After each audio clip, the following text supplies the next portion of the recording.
place to go for information on what's happening in the markets and how that's affecting your pocketbooks and those around the world is right here every Friday with Michael Greiner from Oakland University. Michael, thanks for being with us again. Oh, it's great to be back. I missed you guys last week.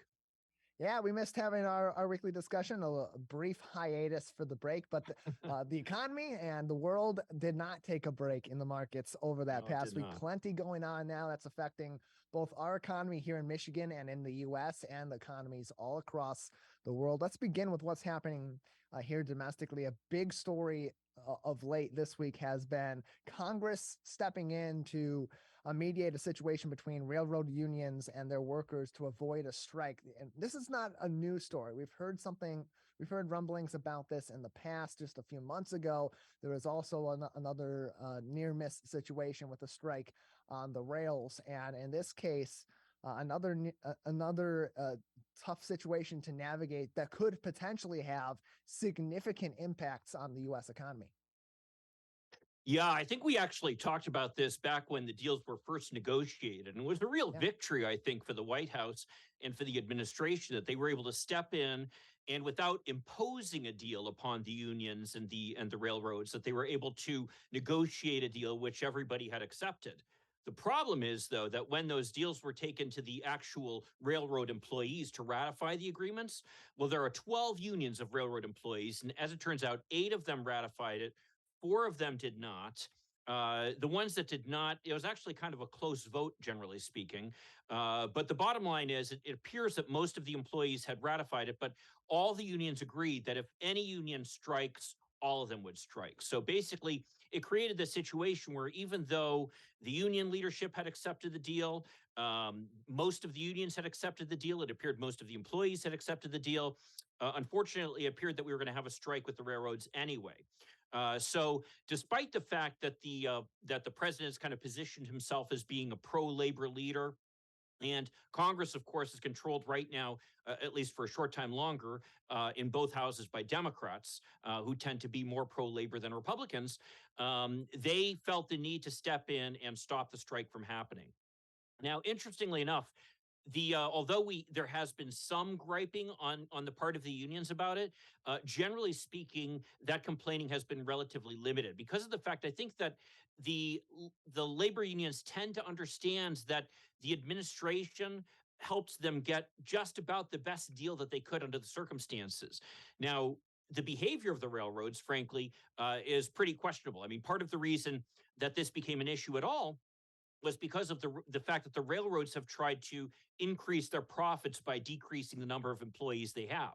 And that's resulted on huge burdens on the employees, being called in all kinds of crazy hours and their schedules being up in the air all the time, and them not being allowed sick leave. In fact, there's the example of one railroad employee who deferred getting a doctor's appointment and died of a heart attack because he had to work. So you can see where the railroad employees are upset. But the problem is the way the system is set up right now, there is this balance. And it appears that under the circumstances, the unions got about the best deal they could. And basically, what happened is Congress just said, look, you need to accept this deal because it's not going to get any better than this. We're joined by Michael Greiner from Oakland University on today's edition of the Megacast. You can find more information on all the programs at Oakland University by visiting their website, oakland.edu. Michael, on another topic, a couple that are actually somewhat related. FTX, of course, the cryptocurrency company cryptocurrency exchange has filed for bankruptcy. And as it files for bankruptcy and begins the process, many of its assets are essentially missing in action. And similarly, in the case of Alex Jones, who was sued by the families of the victims of the school shooting at Sandy Hook Elementary School, and they won that lawsuit. Then he started to move some of those monies around in quite strategic ways. As a former bankruptcy attorney yourself, how are these situations both similar, and what can be done to either counteract them or claw back at least some of those or all of those missing funds in both of those cases? Yeah, I'll tell you a story. Back when I was a practicing bankruptcy attorney before I got into academia, I used to frequently have clients come into my office, and I'd have to tell them sometimes, oh, you have more assets than you can file bankruptcy for without having to give up some of your assets to your creditors. And inevitably, the response I would get from those clients was, oh, well, can't I just give that asset to my brother, friend, relative, you name it? And I always had to tell them the same thing, which is they've figured this out. This is not some new idea that you've come up with. In fact, the law that deals with this issue dates back to the 1500s in England, actually. And what they call it is what's called a fraudulent transfer, where basically, if you have given assets to somebody when you're insolvent, which means that you've got more debts than you've got assets, when you give some of those assets to somebody for what's called less than reasonably equivalent value, then what can happen is the creditors can basically go and take those assets back and bring them back into what's called the bankruptcy estate to distribute them to the creditors. So a classic example of that, actually, you mentioned the Alex Jones case. And a great example of that is as this litigation was proceeding and it was becoming clear that he was in serious trouble on this because he had basically lied about what had been going on at Sandy Hook. Well, what happened is he started paying his personal trainer $100,000 a week to engage in shipping and receiving for his company. You have to remember, the biggest source of Alex Jones's money is not his podcast that he has or his videos that he makes, but actually he hawks these vitamin supplements on his shows. And many of his followers are big believers in them. So he makes a lot of money off of selling those. Well, the person who is doing shipping and receiving for that now is earning $100,000 a week. Well, I think most people sitting out there, and I can tell you, my daughter's boyfriend is actually someone who works in shipping receiving. And I'm pretty sure he does not receive $100,000 a week compensation for his services. So that would be a great example of somebody receiving funds in excess of what the value is that they're receiving.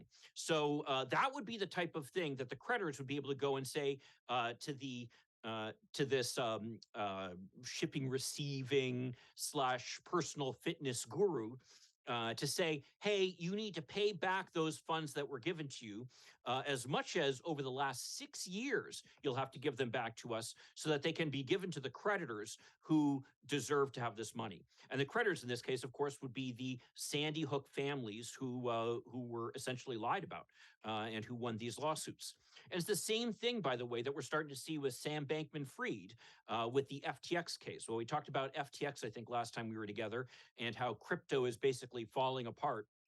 And in this case, though, it turns out that Sam Bankman-Fried was shifting some of his assets from one company over to another company prior to its collapse. And in fact, that probably is what led to the collapse of FTX, when people kind of got wind of that. So again, this is the type of thing where all the creditors, all the people who are owed money by FTX because they deposited money into FTX to buy cryptocurrency, and now FTX doesn't have the money to pay them back, well, they're going to be able to go and sue either Sam Bankman-Fried or these other companies or these other individuals that these funds went to try to get those funds back so that the creditors, the people who've been defrauded, are able to get some money back on what they're owed. Now, in most cases, unfortunately, the people who are owed money are not going to get 100% of what they're owed, but at least if they get something, it's better than nothing. And that's kind of what the goal of this law is. So I think it's fair to say that efforts to kind of skirt these judgments, people frequently engage in them, but rarely are they successful. So that's one sign of good hope, I think. You can always find more information on the School of Business Administration programs at Oakland University by visiting oakland.edu. We're joined by one of their assistant professors of management at Oakland University School of Business Administration, Michael Greiner, as always, on this Friday edition of the Megacast. Michael, another story this week as we continue to talk about the oddities of Elon Musk's Twitter regime. This week or recently, going after Apple this time, as Apple had started making rumblings that they were going to remove the Twitter app from the app store. Elon Musk then making claims that Apple is trying to censor Twitter, in particular Elon Musk, because of his beliefs and some of the things that he says and that are said on Twitter. And I think Tim Cook had a really interesting and for me funny reaction to it when he's brought up the idea of, so we're censoring people, but you're requiring but we're also apparently required to speak on your app. Tell us about this situation, because these are two major companies going up against each other toe to toe in this currently a war of words, but potentially something that could have a big impact on the Twitter app if it's pulled from one of the largest app stores in the world. Ah, yes, Elon Musk. I was reminded of the show Super Pumped. A lot of people out there might have watched it as well. The story of the Uber founder, Travis Kalanick, and what he and kind of the machinations he went through. And one of the scenes in that show involved him basically going to Tim Cook at Apple and begging forgiveness for violating the terms of the Apple Store, because so many people, in fact, I think the largest source of people getting apps on any phone is the App Store in Apple. And if you basically get on the bad side of Apple, they can ban you from that store, and all of a sudden you're in bad shape. You're essentially, your app stops existing. And Uber was well aware of that, which kind of resulted in Kalanick going to Apple and begging forgiveness for violating their terms. And I think that the same thing actually happened with Elon Musk, where literally the day after he posted these tweets, he's posting something else saying, "Oh, he went to Apple and Tim Cook gave him a tour of the campus, and all is well now."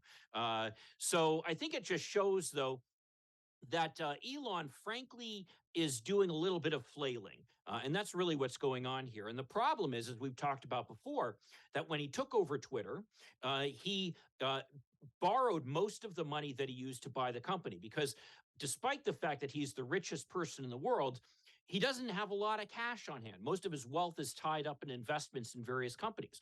So he had to borrow the funds that he used to buy Twitter. And as a result of that, Twitter now is saddled with more than $1 billion in interest payments per year on top of what they were already paying. And Twitter was already losing money. So Elon right now is running around trying to find some way to make more money that he's able to be able to pay back these loans. Now, part of the problem that he's dealing with is the fact that one of the things he wants to do is be able to charge people to subscribe to Twitter, like people subscribe to different newspapers, for example. And to do that, though, he'd have to have that go through the Twitter app on the iPhone. And Apple typically takes about 30% of the revenues that any company makes off of something that is distributed through the Apple Store. And that's, for example, part of the reason why some of you may have experienced this. If you go and want to buy something from Amazon through the Amazon app on your iPhone, you're not able to do it. You need to go then to the browser and then purchase it through the regular website. That's because Amazon doesn't want to have to pay 30% of whatever you pay them to Apple. So similarly, you've got Elon Musk looking at this and saying, "Hey, we need more money. One way to do this is to cut out all this money that we're paying to Apple." But the problem is that Apple is kind of controlling the keys to the kingdom. If you can't get your app distributed through the Apple Store, nobody's going to have it in the first place. In fact, one of the great ironies of this situation is that when Elon Musk tweeted out these tweets attacking Apple, he tweeted them, wait for it, from an iPhone. So he was actually using the Apple App Store app that now he's complaining about having to pay Apple for. So it just shows all the craziness that's going on here. There is a bigger issue, though, that I think is worth noting, which is that, of course, we know the Apple Store has pretty serious requirements on any of the apps that are distributed through it. It's not kind of the Wild West that you'll sometimes find on the Android phones, and that's part of what many of us like about the iPhones. Frankly, I mean, it's part of what I like about it. The all the apps work together. The iPhones just work. You never have to worry about anything blowing up on you, and that's because everything is designed to work together. Well, some of those requirements include things like not allowing hate speech. And we just saw an example, by the way, of where Kanye West was just banned from Twitter for posting a swastika. Now, I don't want to kind of pick on Kanye West too much here or anything. But one thing that this did point out is the fact that aside from the fact that Twitter did ban Kanye West, there has actually been a huge increase, according to a study, a very large increase in hate speech on Twitter since Elon Musk took over. So it shows that this is an issue, and my guess is that Apple's going to be watching it fairly closely. And if Elon Musk isn't able to kind of get control of the out of control content that's springing up on Twitter now, then I think that you could easily see Apple starting to make soons to maybe limit them on the App Store, which would really be the death knell of Twitter, I think. You control your app, they control their app store. Michael, thanks for joining us as always. You got it. Thanks a lot, Twitter. Thanks a lot, Tyler. Hey, no, I say the same thing ironically every day. Oh, thanks a lot, Twitter. Another thing happens. So no worries at all. We'll talk to you next week, Michael. Take care. Have a good one.